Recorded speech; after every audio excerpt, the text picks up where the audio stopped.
Hello students, video lecture में आप सभी लोगों का हार्दिक स्वागत है। स्टैंडर्ड 10 चैप्टर 3 लास्ट लेक्चर के अंदर हम लोगों ने एक्सरसाइज 3.2 क्वेश्चन 1 और क्वेश्चन 2 करवाया था। आज के लेक्चर में हम लोग क्वेश्चन नंबर 3 जो है उसके बारे में स्टडी करेंगे।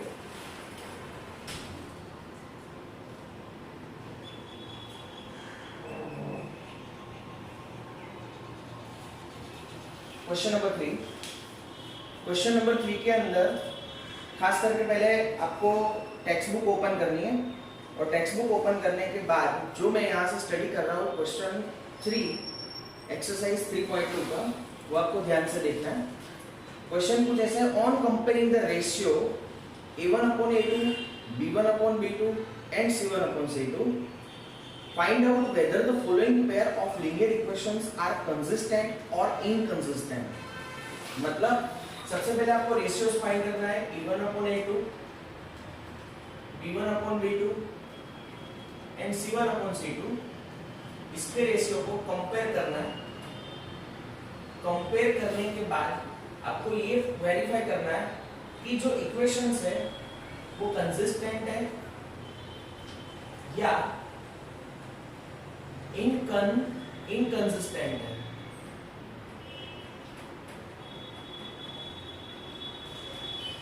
क्वेश्चन नंबर 3 के अंदर आपको इस तरीके से वेरिफिकेशन देना है। सबसे पहले क्या करना है, तो कोएफिशिएंट्स जो है जैसे A1, B1, C1, A2, B2 और C2 उसकी कंपैरिजन करनी है और कंपैरिजन करके आपको ये बताना है कि जो दिए गए इक्वेशंस है वो कंसिस्टेंट है या इनकंसिस्टेंट है। तो दोस्तों यहाँ देखते हैं क्वेश्चन नंबर 3, उसका first some 3x plus 2y is equal to 5। तो सेकेंड इक्वेशन दिया है 2x minus 3y is equal to 7। तो देख सकते हो स्टूडेंट्स, यहाँ पर आपको दो इक्वेशन दिए हैं। First equation 3x plus 2y is equal to 5, second equation जो दिया है 2x minus 3y is equal to 7। तो कंसिस्टेंस और इनकंसिस्टेंस के लिए कौन सी शर्त है, तो लास्ट लेक्चर के अंदर आप लोगों ने स्टडी किया था कि यदि A1/A2 does not equal to B1/B2 as well as A1/A2 is equal to B1/B2 is equal to C1/C2। दोस्तों यहाँ पर A1/A2 और B1/B2 का रेशियो सेम नहीं होता, या तो A1/A2, B1/B2, C1/C2 का रेशियो सेम है, तो ये दो कंसिस्टेंट, दो कंडीशन के अंदर यहाँ जो लीनियर इक्वेशन 2 वेरिएबल है वो कंसिस्टेंट है, ये खास ध्यान रखिएगा। दूसरा देखते हैं A1/A2 is equal to B1/B2 does not equal to C1/C2।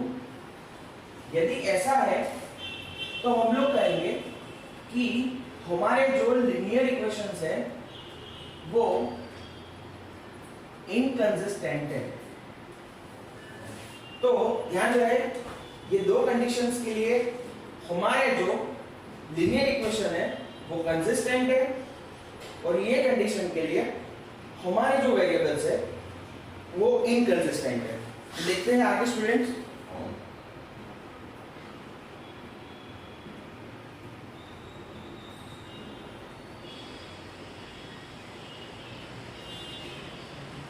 सबसे पहले तो आपको ये बता दें कंसिस्टेंट का मतलब क्या है।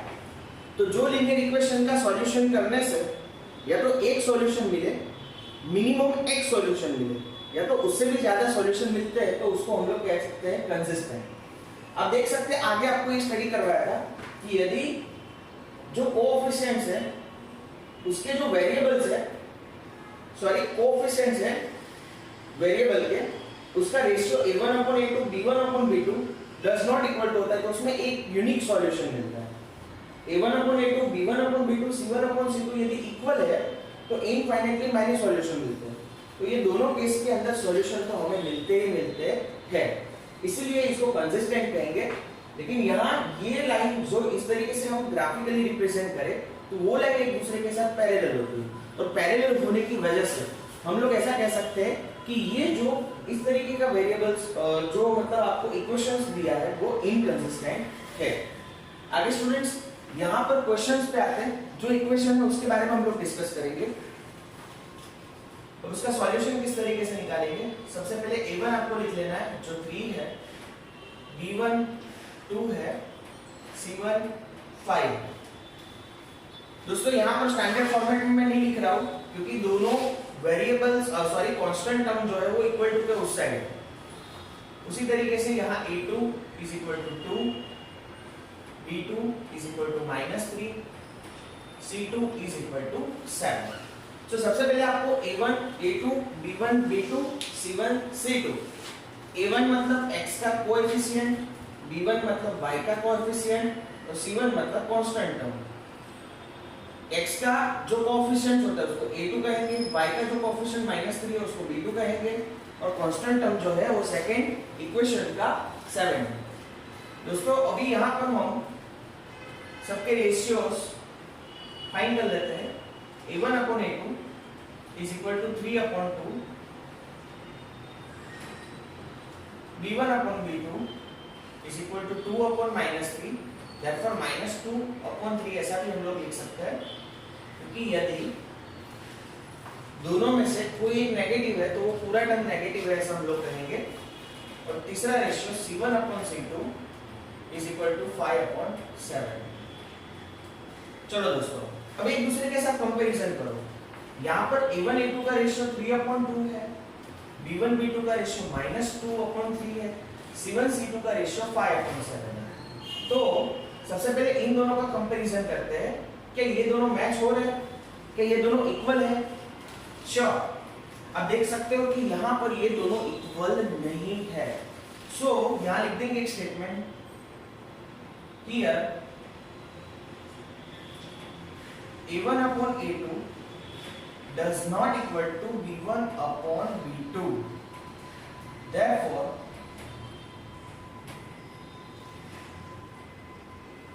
equations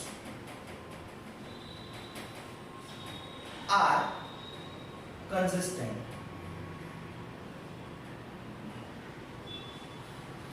दोस्तों यहां देख सकते हैं कि a1 upon a2 does not equal to b1 upon b2, therefore equation are consistent। क्योंकि यहां आप देख सकते हो कि कौन सी कंडीशन मैच कर रही है। तो तीन कंडीशन थी, उसमें से फर्स्ट कंडीशन मैच कर रही है। सो यहां पर ये दोनों इक्वेशन को यदि हम लोग सॉल्व करें ग्राफिकली तो इसके अंदर ग्राफ जो है दोनों के ग्राफ कोई एक पॉइंट पे कॉमन पॉइंट पे इंटरसेक्ट करेगा, और वो कॉमन पॉइंट्स के जो उसको x एक्सिस के साथ परपेंडिकुलर ड्रॉ करे वो पॉइंट से, और y एक्सिस के साथ परपेंडिकुलर ड्रॉ करे तो x और y की एक यूनिक वैल्यू आपको मिलती है। देयरफॉर यहाँ पर ये जो दोनों इक्वेशन है वो कैसे है, कंसिस्टेंट है। सो दोस्तों यहाँ पर हम लोगों ने क्वेश्चन नंबर 3 देखा। उसका क्वेश्चन 2 खुद करना है, क्वेश्चन 3 मैं आपको सॉल्व करके बता रहा हूँ।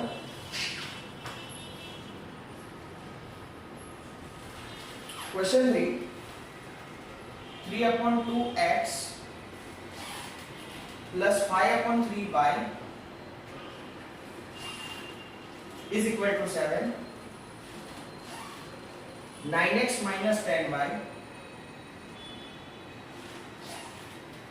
Is equal to 14।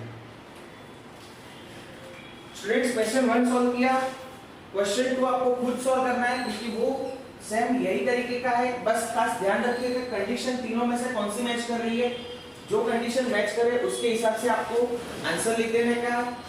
अभी यहाँ पर थर्ड नंबर का हम लोग क्वेश्चंस देख रहे हैं, तो आप देख सकते हो यहाँ थर्ड नंबर का क्वेश्चन है 3 अपॉन 2x।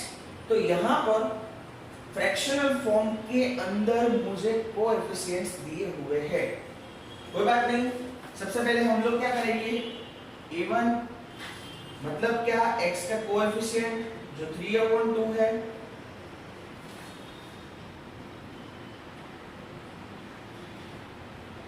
b1 जो y का कोएफिशिएंट है और c1 इज इक्वल टू 7, दो कांस्टेंट टर्म। उसी तरीके से a2 मतलब 9 जो x का कोएफिशिएंट सेकंड इक्वेशन का, b2 is equal to -10, c2 is equal to 14। दोस्तों यहाँ देख सकते हो a1 a2 b1 b2 c1 c2 की वैल्यू मैंने दोनों इक्वेशन के ऊपर से ले ली। अब सबके रेशियोज फाइंड करेंगे। a1 upon a2 is equal to 3 upon 2 upon 9, b1 upon b2 is equal to 5 upon 3 upon -10, c1 upon c2 is equal to 7 upon 40। Solve करते हैं a1 upon a2। आप जानते हो स्टूडेंट्स कि यदि न्यूमरेटर का जो डिनोमिनेटर है वो डिनोमिनेटर में जाता है, सो 3 upon 2 मल्टीप्लाई 9, 2 जब नीचे जाएगा तो 9 के साथ क्या हो जाएगा उसका मल्टीप्लिकेशन। एडिशन करते हैं 3 3 जा 9, देयरफॉर यहां आया 1 upon 2 3 जा 6, सो a1 upon a2 का रेशियो आया 1 upon 6। फिर b1 upon b2 का देख रहे हैं, यहाँ 3 नीचे जाएगा, सो 5 upon -10 मल्टीप्लाई 3, 5 2 जा 10, सो यहाँ आया -1 upon 6 और c1 upon c2 कैटेशन करेंगे 7 2 जा 14, सो देयरफॉर यहाँ आया 1 upon 2। सो आपको b1 upon b2, a1 upon a2 और c1 upon c2 तीनों का रेशियोस यहाँ मिल चुका है। अब देख सकते हो a1 upon a2 1 upon 6, b1 upon b2 -1 upon 6, c1 upon c2 1 upon 2, तो क्या ये दोनों सेम है? आपको दिखेगा कि हाँ ये तो सेम है। कहाँ सेम है? ये पॉजिटिव वैल्यू है, यहाँ पर जो वैल्यू दी है वो नेगेटिव वैल्यू है, इसलिए ये दोनों सेम नहीं है। सो यहाँ पर हम लोग ऐसा लिखेंगे here a1 upon a2 does not equal to b1 upon b2। अब देख सकते हो a1 upon a2 और b1 upon b2 सेम नहीं है। सो पहला वाला, सो यहाँ पर हमारे इक्वेशंस कैसे आएंगे? Consistent. Therefore our equations are consistent। तो आप देख सकते हो यहाँ पर हम लोगों ने क्वेश्चन बी के क्वेश्चन नंबर 1, क्वेश्चन नंबर 3 यहाँ पर बोर्ड में एक्सप्लेन किया हुआ है। श्योर स्टूडेंट्स, आपको बाकी के जो सम्स बचते हैं क्वेश्चन नंबर 3 के वो आपको खुद सॉल्व करने हैं। यदि कोई क्वेरीज है तो मुझे खास व्हाट्सएप करिएगा। आगे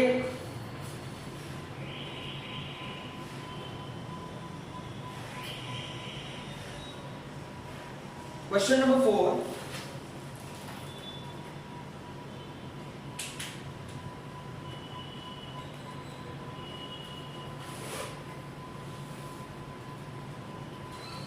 स्टूडेंट्स यहाँ क्वेश्चन नंबर 4 का मैं हेडिंग स्टडी कर रहा हूं।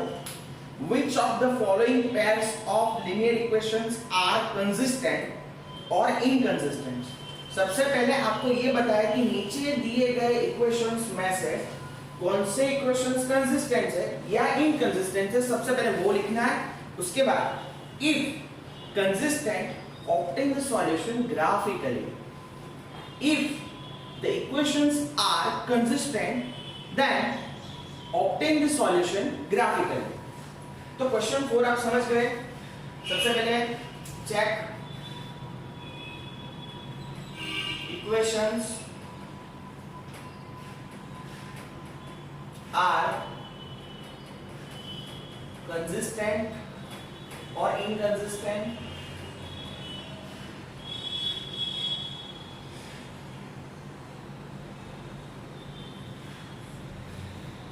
कंसिस्टेंट है या इनकंसिस्टेंट है? If consistent,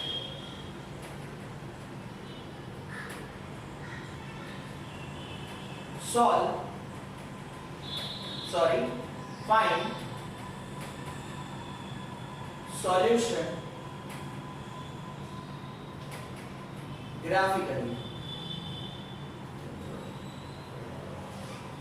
equations are consistent और इनकंसिस्टेंट, सबसे पहले वो वेरीफाई करना है। वो वेरीफाई कैसे करेंगे?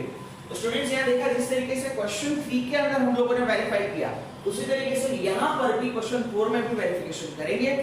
देन यदि कंसिस्टेंट है तो उसको ग्राफ पे बताना है। श्योर, ग्राफ पे बताने के लिए आगे क्वेश्चन 1 और क्वेश्चन 2 आप लोगों ने किया, उसी तरीके से ग्राफ पे करेंगे।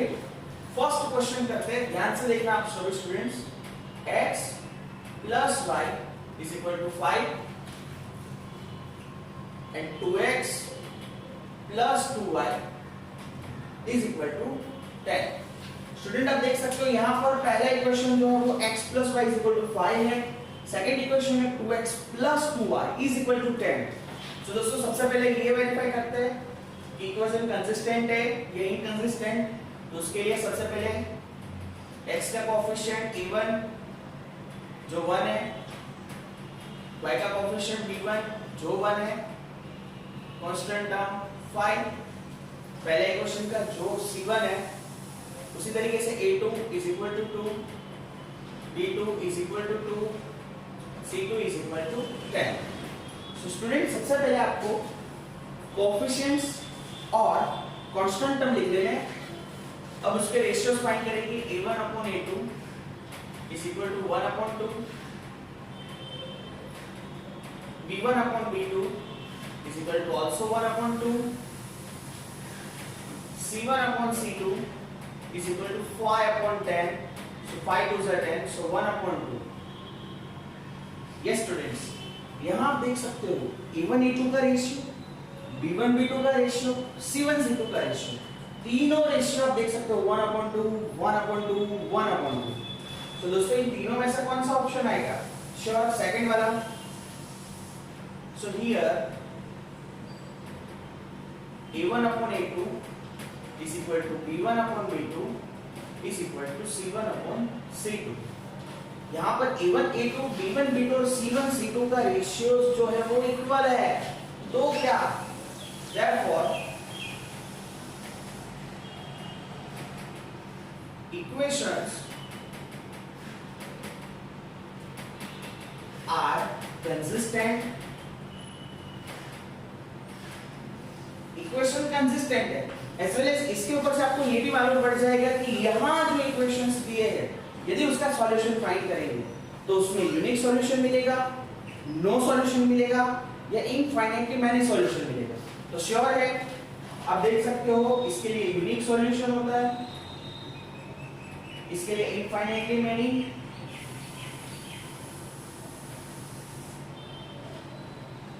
तो यहाँ no solution.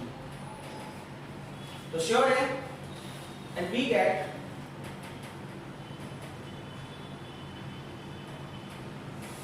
infinitely many solution।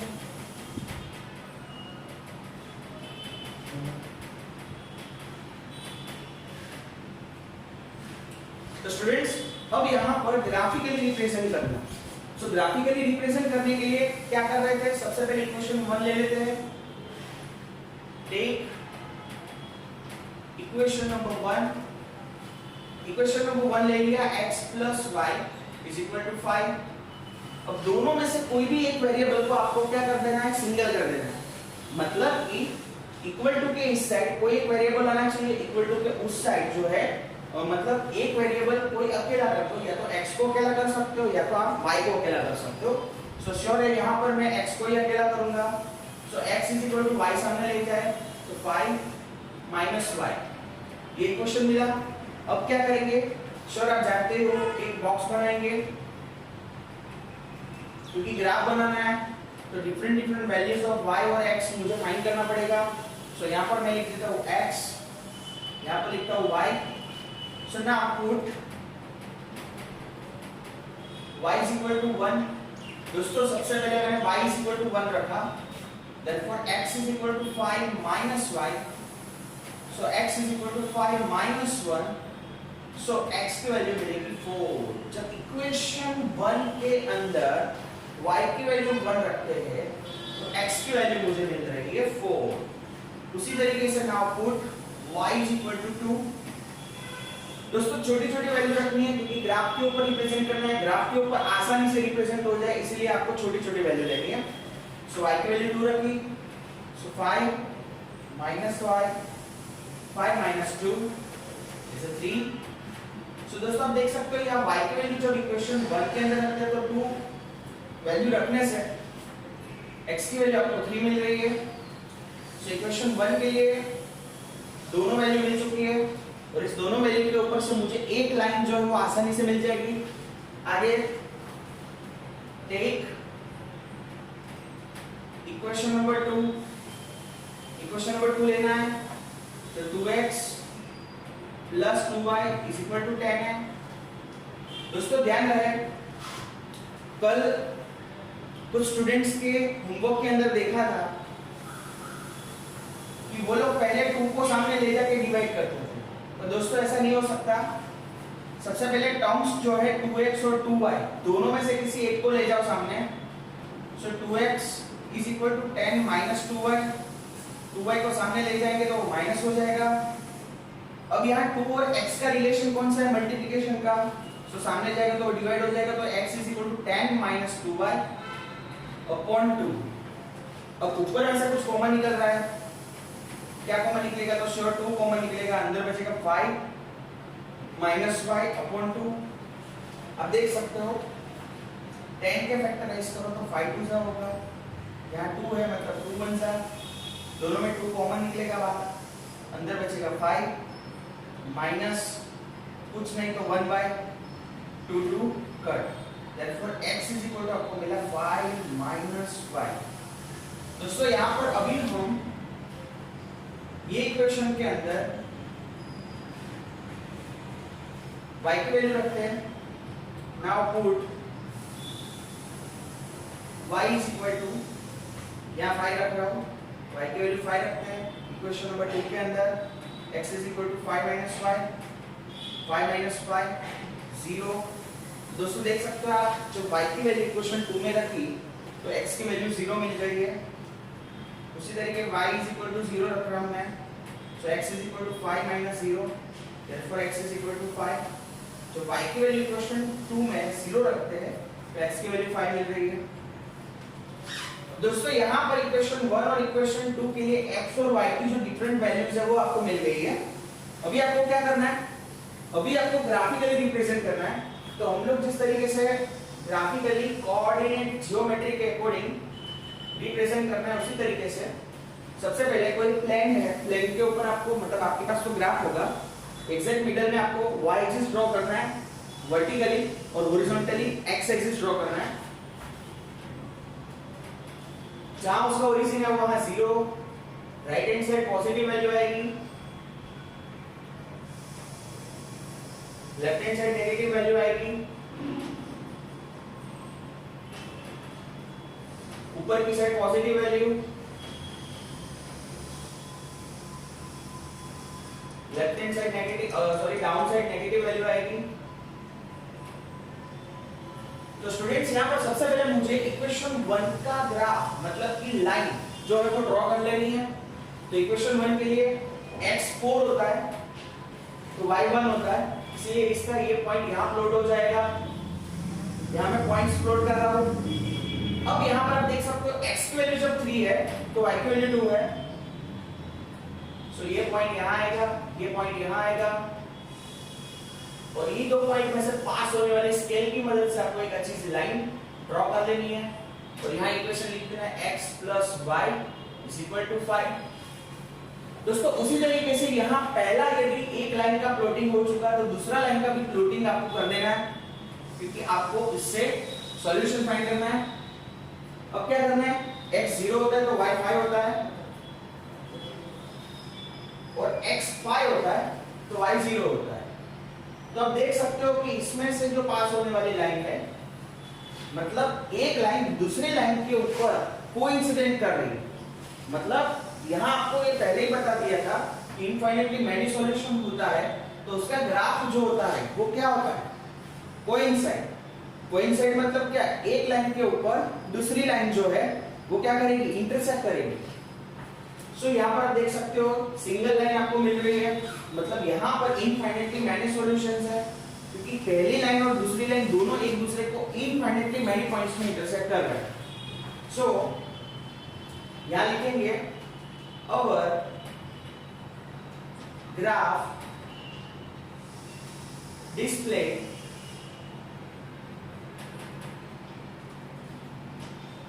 many solution।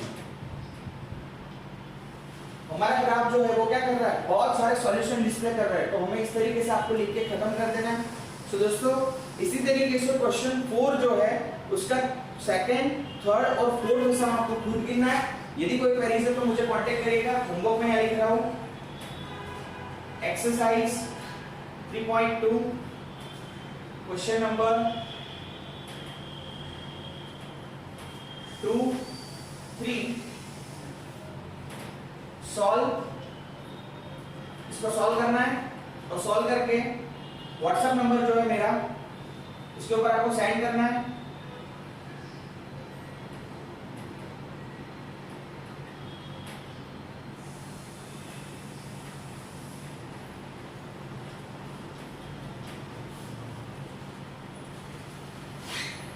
ठीक है दोस्तों, तो आज के लेक्चर में हम लोगों ने क्या स्टडी किया, फिर से एक बार रिवाइज कर लेते हैं।